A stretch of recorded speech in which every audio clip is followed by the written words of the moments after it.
Hello everyone, I hope you can hear me and see me okay, and welcome to session 2 of the Massive Open Online course for the University of Nicosia's Master's degree in Digital Currency. This is Andreas Antonopoulos and I'll be answering your questions from week 1. As always, please remember to submit questions in the forums and we'll collect them all and I'll answer them. But before we get started, if you could please let me know if everything looks good in the video and the audio by saying so in the chat room, just so we can make sure that everybody's getting a good session.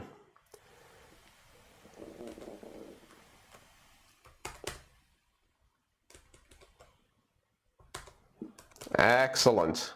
Let's go. So welcome.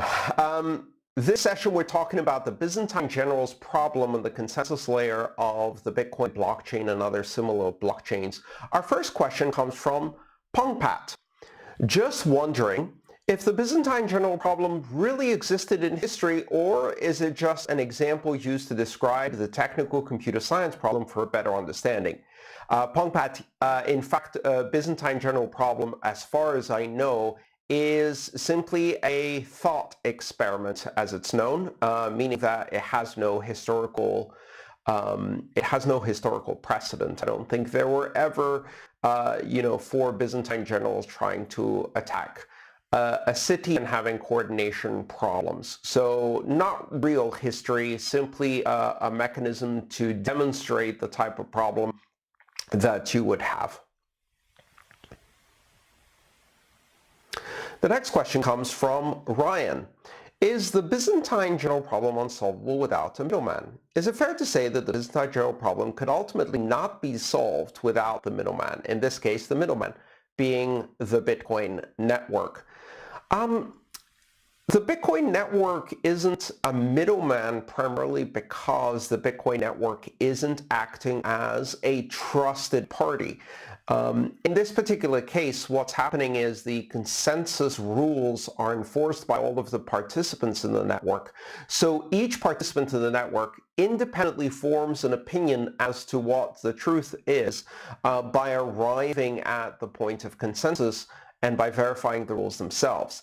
They don't trust the Bitcoin network. In fact, quite the opposite. Every Bitcoin node distrusts every other Bitcoin node and validates everything only from its own perspective.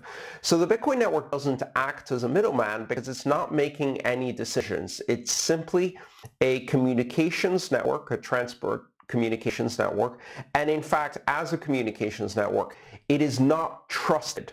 The whole point of the Byzantine General Problem, or the underlying problem, is that the communication between the generals cannot be trusted. So they have to have a set of rules that they use in order to validate truth.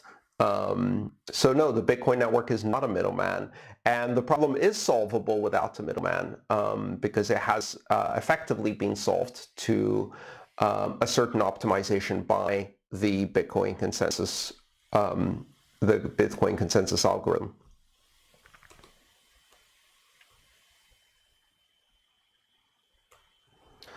All right, our next question comes from Gary, Bitcoin key metrics.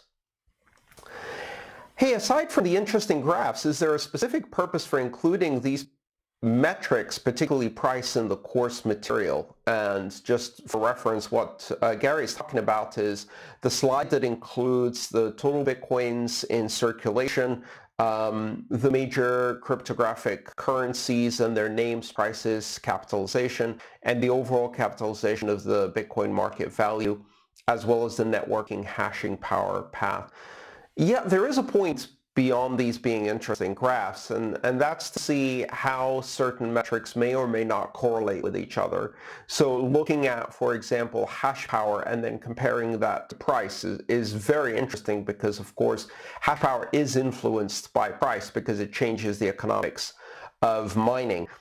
Given that miners spend their reward to pay for electricity, and the electricity is paid for in their local currency and therefore needs to be exchanged for the local fiat currency, their dynamic economy, the economics of mining, is heavily influenced by price.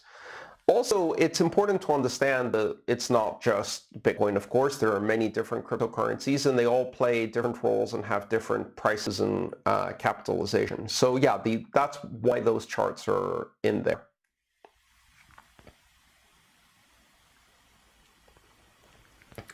Christopher asks, why were 21 million Bitcoin identified as the maximum supply number? Can this amount be changed since the code is open source?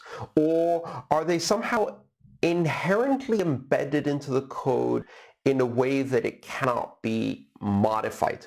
This is really a great question, and it's one of the things that started my journey into the source code of Bitcoin back in 2012.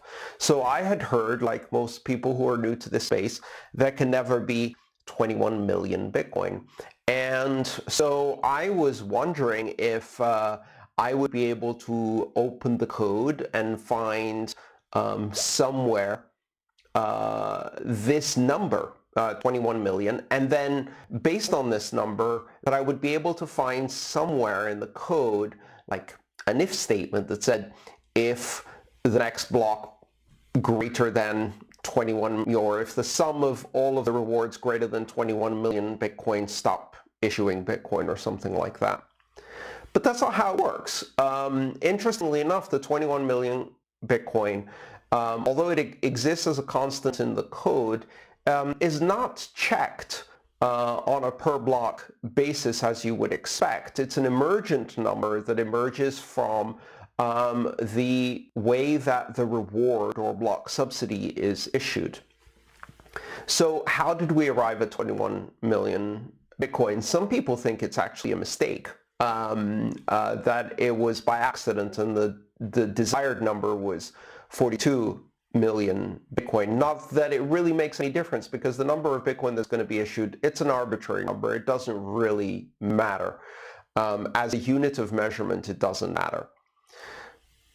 In the code, what you will see is the block subsidy being checked with every block by every participant in the network. And what the rule is to look at how many blocks have elapsed since the genesis block, divide that by 210,000 blocks, and therefore calculate what the current block subsidy should be based on the number of halvings that have happened. So we start with 50 Bitcoin per block as subsidy, and then after the first 210,000 blocks, there's halving, which is when the block subsidy is divided by 2, and then you have 25 Bitcoin issued per block as the block subsidy, and then 210,000 blocks later, approximately 4 years later, there's another block halving, and it goes down to 12.5 Bitcoin, which is where we are today.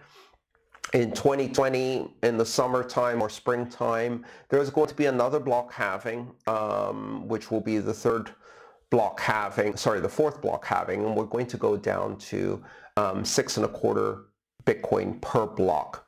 Now, it's embedded in the code in that it is checked for each block, in that every node checks that the reward or block subsidy that exists in a block cannot exceed the expected current block subsidy based on how many blocks have elapsed. So right now, every participant in the network checks every block and expects to see 12.5 Bitcoin and block subsidy plus fees as the maximum number that's in the coin base of a block.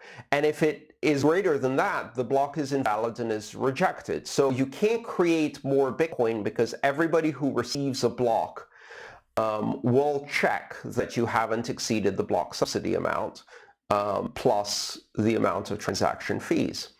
These consensus rules being enforced by everyone who's participating, not just miners, is what keeps everyone honest and prevents the miners from inflating the Bitcoin supply. So you could change it in the code, and if you change it in the code, then your node that's running that code would evaluate things differently. And as a result, your node would accept perhaps a block that had greater than 12.5 Bitcoin subsidy today, and that block would not be accepted by anyone else, at which point your node and only your node would go out of consensus with the rest of the network and effectively be kicked off the network, because as soon as it tried to propagate this invalid block, it would get kicked off the network or banned. This happens, it's a mechanism to check. So you can change the code in your node, and that will result in your node getting kicked off the network because it's not following the same rules.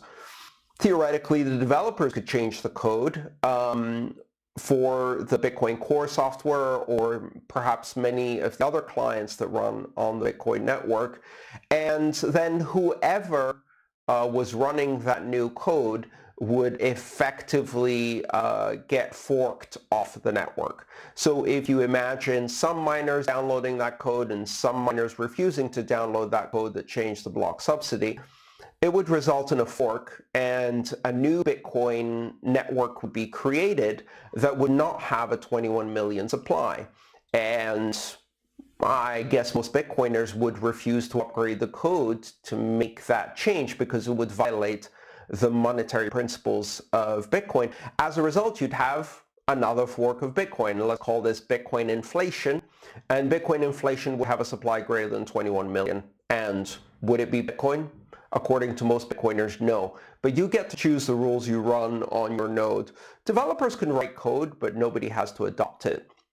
So the way the consensus rules work is this balance of power where every node that runs on the network, whether it's mining or not, validates all of the rules, and it validates all of the rules by running the software. And depending on what software you're running, you are either following the same rules as everybody else or not. And if you're not following the same rules, you're running your own version of Bitcoin, and you will effectively fork the network. If you fork it alone, you're just basically going to get banned. If you fork it with a sizable number of miners so that the forked chain can continue, you create yet another Bitcoin fork. There's 45 of those already. Most of them are irrelevant and have almost no value. And as a result, it doesn't matter if people do this. Let me take a brief break and check in on the chat room and see how things are going. How things going, everyone on the chat room? Give me a shout out.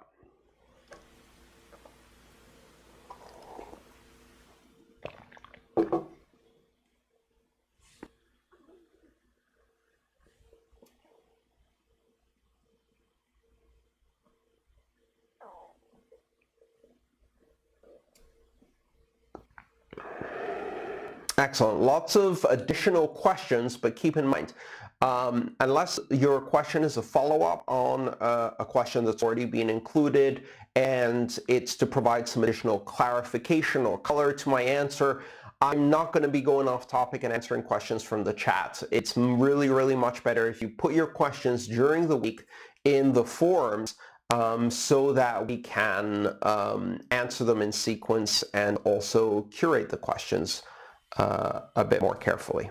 All right, let's go back to it. Damianos asks, Bitcoin after the year 2140, what will happen when the network reaches block 6,930,000? Can we have Bitcoin transactions after that point, and why? And there's a lot of follow-up questions on this topic. It's a very common topic that a lot of people have confusion about. And you're giving me an opportunity to answer that, so great. George follows with, how will the miners be incentivized that if there are no block subsidies available? Dimitris asks, the miners are also allowed to collect transaction fees from all of the transactions. Theoretically, by that time, transaction fees will be sufficient given the amount of transactions and the adoption of Bitcoin. Will it be sufficient though? Diva asks, 2020 is a time when miners will only get 6.25 Bitcoins for their work. Is there a possibility that miners will stop mining? In that case, who ensures the correctness of transactions? This is a question that comes up a lot, which is what happens at this far moment in the future when the block subsidy goes from 1 Satoshi per block to 0 Satoshis per block, and there is no longer any more Bitcoin being issued as a block subsidy. Now, what you have to understand is that the question of whether miners will continue to mine is a question that occurs every single day for every single miner, and it occurs within every single mining farm at a different level depending on the efficiency of the equipment. This is a question that is answered based on a very large set of variables that a miner has to take into consideration. Not because of power. I'm not sure why not, why it turned off, but we seem to be back now. Let's see, did we miss? How much did we miss?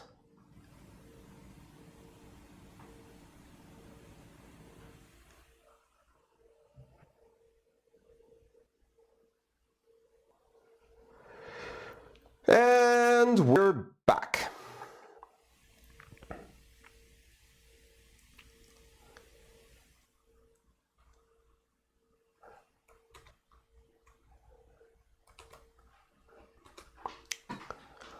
I should not have hired one of the Byzantine generals to be my video camera operator. I'm now going to be firing the Byzantine general, and we are going to continue with our video. Hi everyone, let's keep going. Sorry about that. Hopefully it will now work again.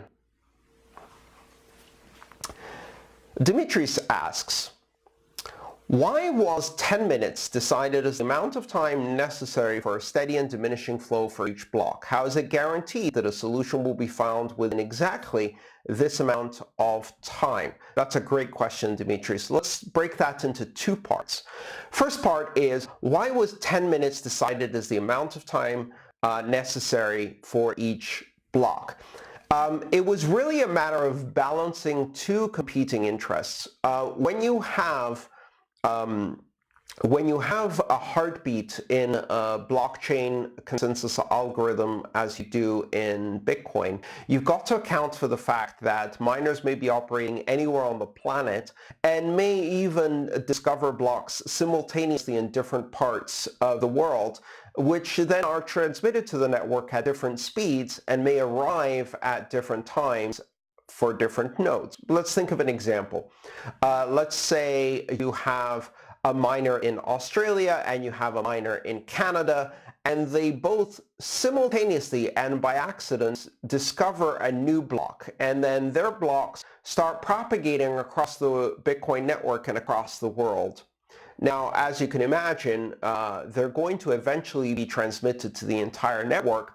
However, for some part of the Bitcoin network, the nodes will hear the block coming from, let's say, Canada first, whereas for another part of the Bitcoin network, the nodes will hear the blocks coming from Australia first.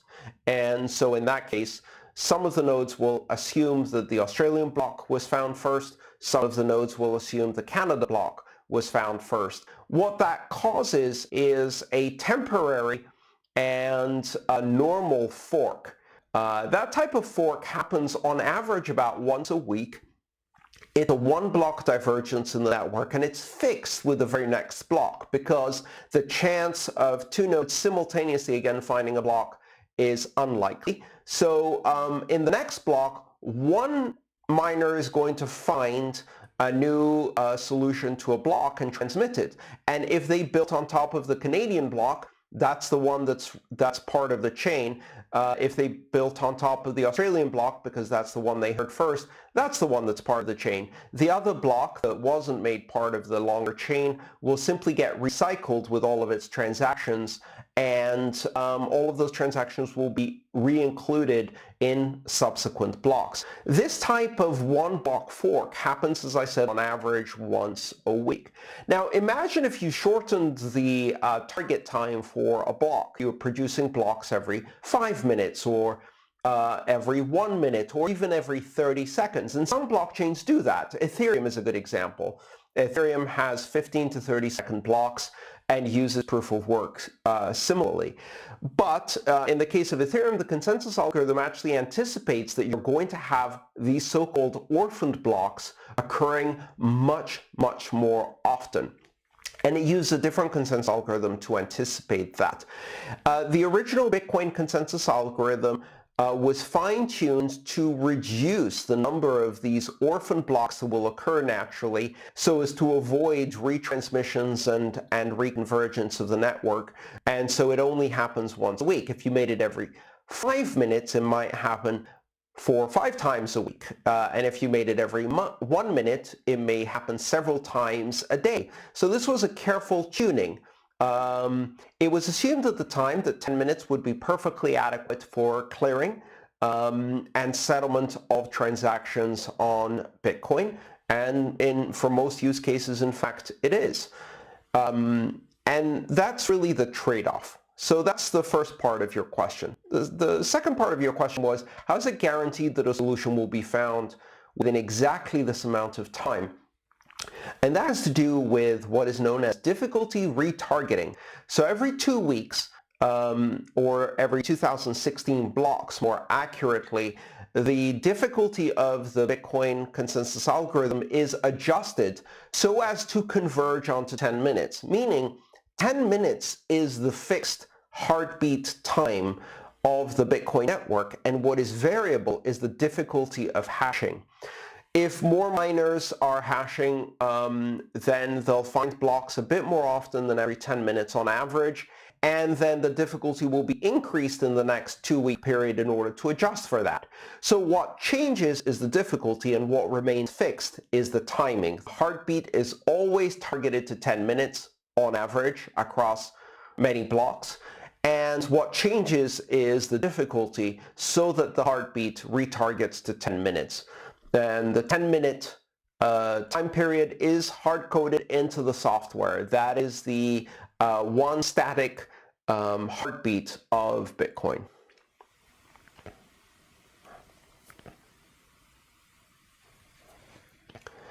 Julio asks, could you please explain the hash function, how it works, and how to make the reverse process?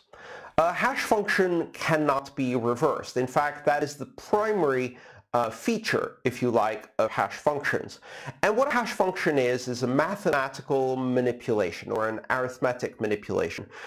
Basically, you take a series of data or a stream of data that's coming into the hash function, and you mix the bits with a particular recipe, and that's the hash algorithm. So the SHA-256 algorithm uses a specific recipe to mix the bits using various arithmetic manipulations at a binary level, such as, for example, shifting bits left or right, as well as exclusive OR and other mixing operations at binary level. Now, all of this mixing together will take an arbitrary stream of data of arbitrary length and produce a fixed fingerprint for that stream of data that is 256 bits long. You cannot arrive back at the original data by reversing the hash function. That is a fundamental feature of hash functions.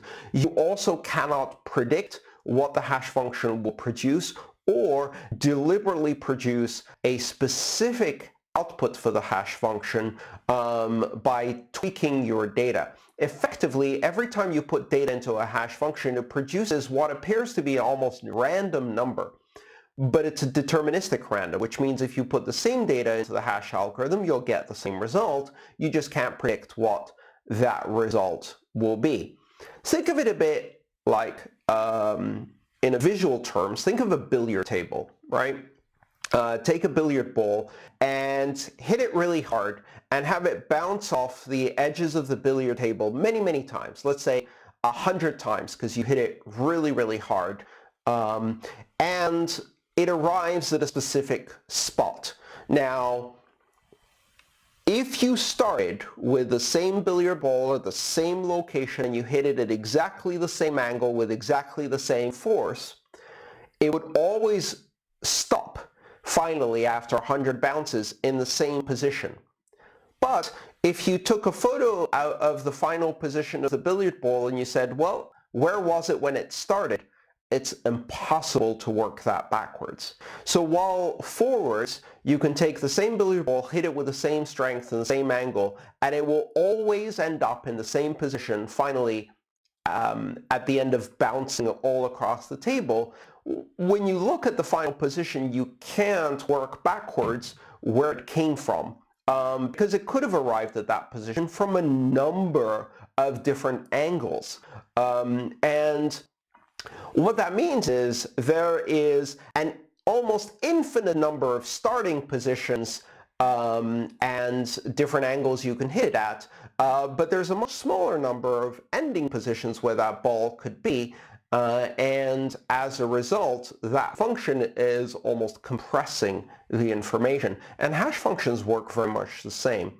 It's useful to make relations between hash functions and encryption in that it is a form that is similar to encryption, but unlike encryption, which is reversible, otherwise of course it would be useful, hash functions also have this compression capability because the end result is always 256 bits, no matter how much data you put in on the front end of hash function.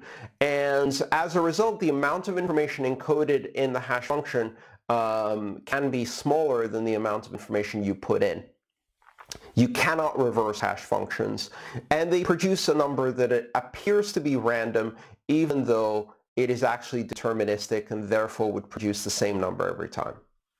All right, let me quickly check in the chat, make sure everything's coming through. Can you see my video? How's it going?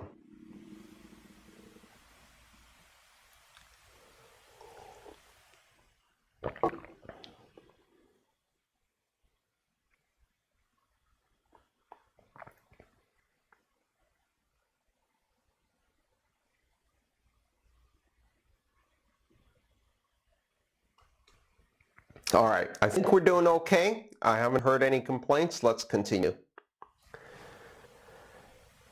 Tesfa asks, why is the Bitcoin block size only 1 megabyte? What will happen if it is more than 1 megabyte? Strictly speaking, the Bitcoin block size is not exactly 1 megabyte. The base size is 1 megabyte, but in fact, in Bitcoin today, after the implementation of segregated witness in August of 2017, the Bitcoin block size is measured as block weight, not size, and the block weight is calculated using a formula. The actual final size of Bitcoin blocks is between 1.7 and 2 megabytes approximately, depending on how transactions are structured. If more transactions have their witness or signature component segregated outside of the base block, then the effective Bitcoin block size is higher. So the more Segwit transactions you have, the more transactions you can fit in a block, because the more of the signatures that are outside of the base block size, the more capacity you have. So why 1 megabyte though? Why not 100 megabytes or a gigabyte or 10 gigabytes? This has a lot to do with two fundamental functions that occur in Bitcoin, and two really key concepts that apply to the decentralization of Bitcoin, both of Bitcoin mining as well as Bitcoin node control. If you run a Bitcoin node, you receive every block across your data connection, and you then retransmit every block to all of the other peers you're connected to. So your node will simultaneously receive and send out block information to other Bitcoin nodes. And how much does that consume? Well, it's 1 megabyte in every 10 minutes on average. And because you may send that to 3, 4, 5 of your peers, you're going to do another 4 or 5 megabytes out. So if you increase the block size from 1 megabyte to, let's say, 100 megabytes, then you're going to be pulling in 100 megabytes of data every 10 minutes, and you're going to be pushing out 400 or 500 megabytes every 10 minutes to other nodes. So that is, in most cases, going to cost you money. So bandwidth is expensive. Also, if your bandwidth is low, it's going to create latency because it takes time to receive that. So how long does it take to transmit a 1 megabyte block across, say, a 1 megabit DSL connection? Well, it's going to take 8 seconds to transmit a 1 megabyte block, but it would actually take 800 seconds to transmit a 100 megabyte block. At the same time, you've got to consider that all of these blocks add up. Now, one of the scenarios you've got to imagine is a node that starts on the Bitcoin network without having anything but the Genesis block and then needs to synchronize with the rest of the Bitcoin network. Today, that's a process that involves downloading approximately 220 gigabytes of data in what is called the initial blockchain download, or IBD. Think of this as bootstrapping a new node in order to catch up with the rest of the network if you start from scratch. This is an important process because in the process of bootstrapping, nodes verify and validate the blockchain all the way from the Genesis block. And it's one of the guarantees of Bitcoin that if you join the network with no visibility other than the Genesis block, you are going to synchronize to arrive at the exact same blockchain as everybody else if you follow the rules. That initial blockchain download of 200 gigs has two components. One is the node that's bootstrapping has to receive all of this data, and that may take hours, days, or even weeks, depending on your bandwidth. But you've got to think about it also from the other perspective, which is if I'm running a node and someone connects to me and says, could I have block 1? I'll give it to them. Okay, great. My node gives them block 1. Okay, could I have block 2? Great. Here's block 2, etc., etc., etc. If I'm seeding or providing these blocks because I have a fully synced blockchain and the other node has only the Genesis block and is trying to do this initial block download, that's a lot of data. I'm going to send 220 gigs to them. They're going to receive 220 gigs. So any node that has a full copy of the blockchain and is willing to serve other nodes with initial copies is going to have a much bigger bandwidth bill. Just to give you some perspective, during springtime of this year, one of my nodes that is on a hosting provider and provides initial block downloads to other nodes was experiencing approximately 6 terabytes of outgoing bandwidth per month.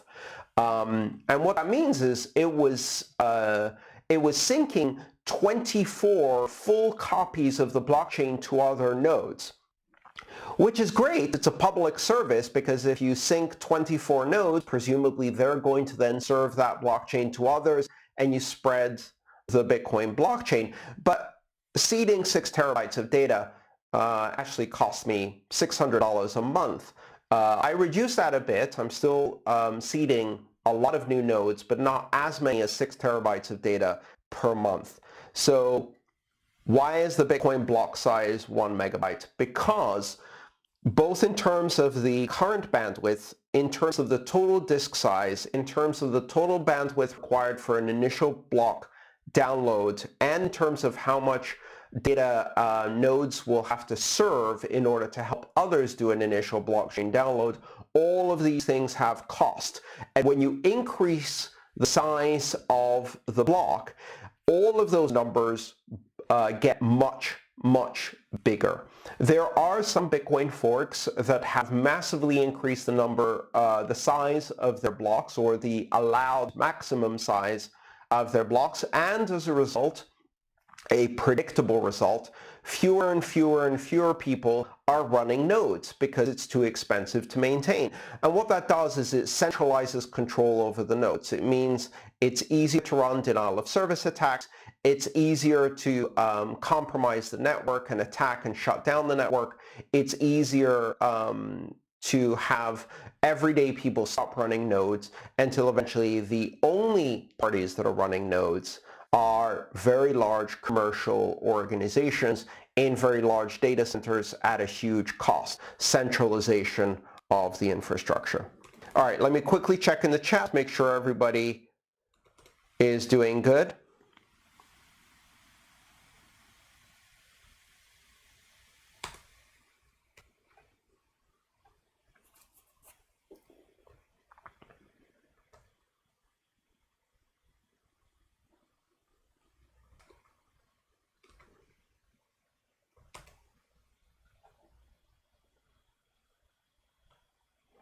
All right. Now I'm getting some messages here that because of the video blackout, you did not get my answer on what will happen when all Bitcoins are mined. Did you lose sound as well as video? I just wanted to check. I thought that you were receiving sound. But if you tell me that you were not receiving sound or video, I'm going to repeat that question and make it the last question for the day.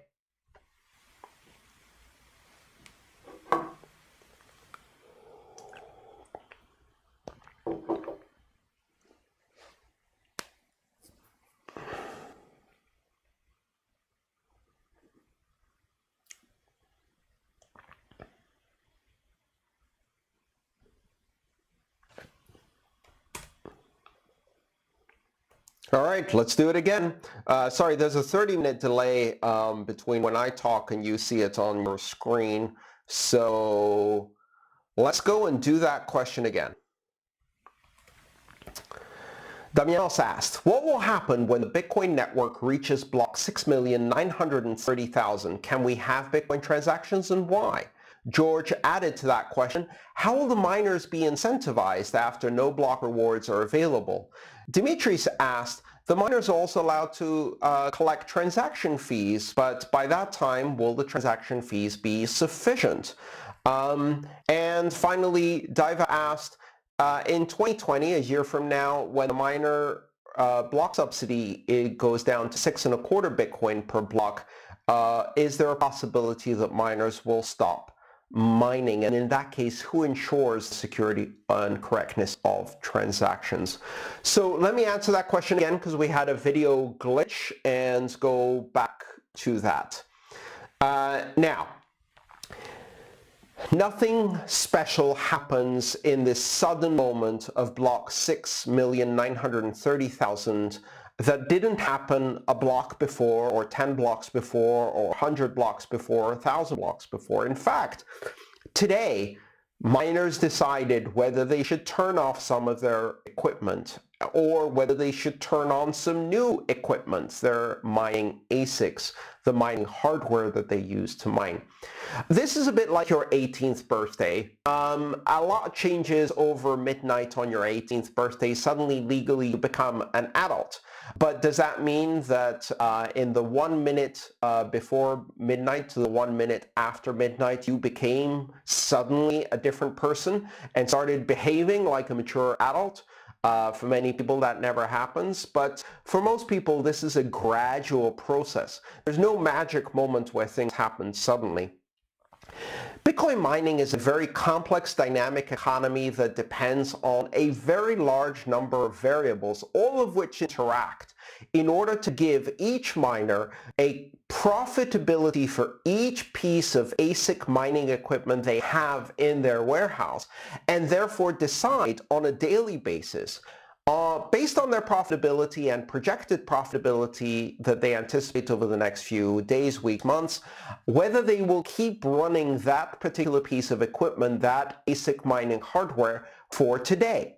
In order to make that decision, these factors include how efficient the ASIC hardware is, and this may differ from piece of equipment to piece of equipment. Imagine a warehouse with 1,000 ASIC miners in it, and some of them are the current generation most efficient systems, but some of them are older generation maybe, or a couple of generations older.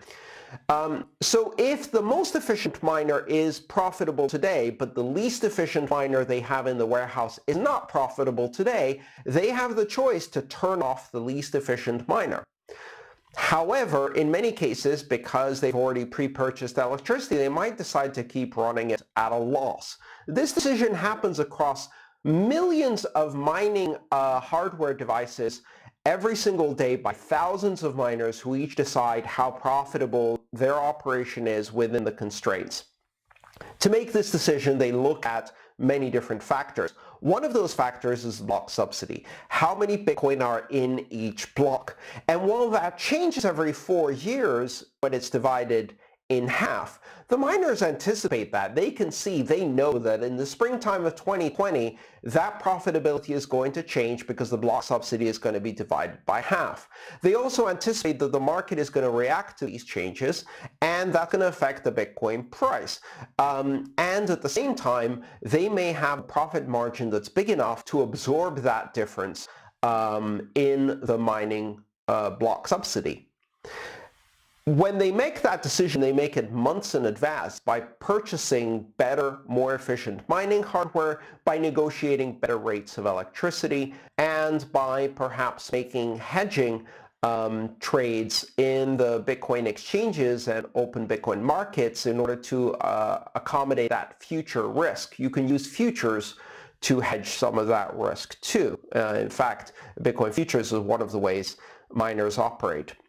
Now, you've got to imagine that at any moment in time, the price of Bitcoin in fiat, which is what miners pay electricity in fiat, but they earn their block subsidy in Bitcoin, so therefore the exchange rate really matters in terms of their profitability.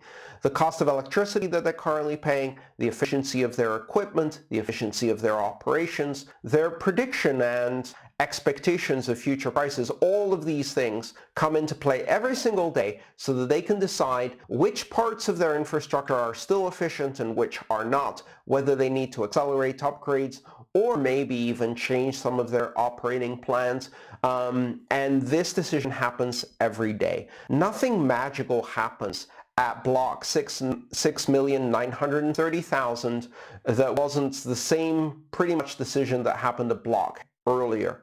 And while the halving is a fairly abrupt event because it's predicted from the very beginning of Bitcoin's operation, miners can anticipate and plan for that well in advance. We've seen in previous halvings, despite the media writing all of these scary stories about how Bitcoin's going to stop operating, etc., that in fact nothing much happened on the day of the halving, although the market did react mostly by changes in the Bitcoin price over the next few months or years. Now, keep in mind that one of the very important factors that goes into this calculation is the mining difficulty. So let's look at what happens if some of the miners find it unprofitable to continue to operate. What happens? They turn off the mining equipment that they're running. When they turn off the least efficient miners they have, or perhaps all of their miners because their electricity price is too high for their area, not all of the miners have the same profitability variables. Whilst the least efficient miners with the worst electricity costs are going to be unprofitable and turn off their equipment, the most efficient miners with better electricity costs are still profitable. They're going to leave their equipment on. The hash rate in the network is going to drop, and within at most 2 weeks, usually less, then the difficulty will readjust. When the difficulty readjusts and effectively drops because there's less miners competing, that means that the miners who were previously barely profitable or profitable and continued to mine will now become much more profitable because the hashing difficulty dropped. They're going to get a bigger share of the mining gains. For a short period of time, blocks are going to come out more slowly. If there was, for example, a 50% reduction in the hashing power, which means a full half of all miners turned off their equipment, which is extremely unlikely, what would happen is you'd have blocks every 20 minutes instead of every 10 minutes, but only for about a week and a half. And then the difficulty would retarget, blocks would come out every 10 minutes, and any miner who stayed in the game would become much more profitable because they would effectively get twice as many blocks as the difficulty dropped by half. So the people who stick in the game make great profits in the long run. Now, if you think about that in advance, you might realize that miners who are barely profitable or slightly unprofitable may decide to just stick in there because well, after all, the difficulty will get retargeted because some of their competitors who are less efficient will drop out. So this market continuously churns in order to clear out the less efficient competitors and calibrate the difficulty so that miners are always barely profitable. And if that means less mining will be profitable, then less mining is profitable. And we've seen that happen again and again and again throughout the history of Bitcoin. Keep in mind, Bitcoin could run today with 1/10 of the mining power and be very, very secure without any problems. How do I know? Well, we had 1/10 of the mining power a year and a half ago. It was very, very secure then. Nothing really happens when the block subsidy runs out. Nothing really happens when the halving happens. Nothing happens if a bunch of miners turn off their equipment other than a slight delay in block issuance, which then gets adjusted in less than 2 weeks by the next difficulty retargeting. This is a dynamic system that is constantly adapting to change. And with that, we've run out of time, so thank you all for participating. We had a few technical glitches today, and unfortunately we weren't able to get to all of the questions, but we'll select some of the best questions from this session and use them over the next few sessions when we have extra time in order to answer more questions for you. Thank you so much for participating. This has been session 2 of the massive open online course for the master's degree in digital currencies at the University of Nicosia. I'm Andreas Antonopoulos. I'm delighted to be answering your questions this week and for the next several weeks. Please ask questions in the forum in advance, discuss them amongst yourselves, see if you can find the answer on your own and trigger all of that discussion with your fellow students, and join me next week for session 3. Thank you all. Bye-bye.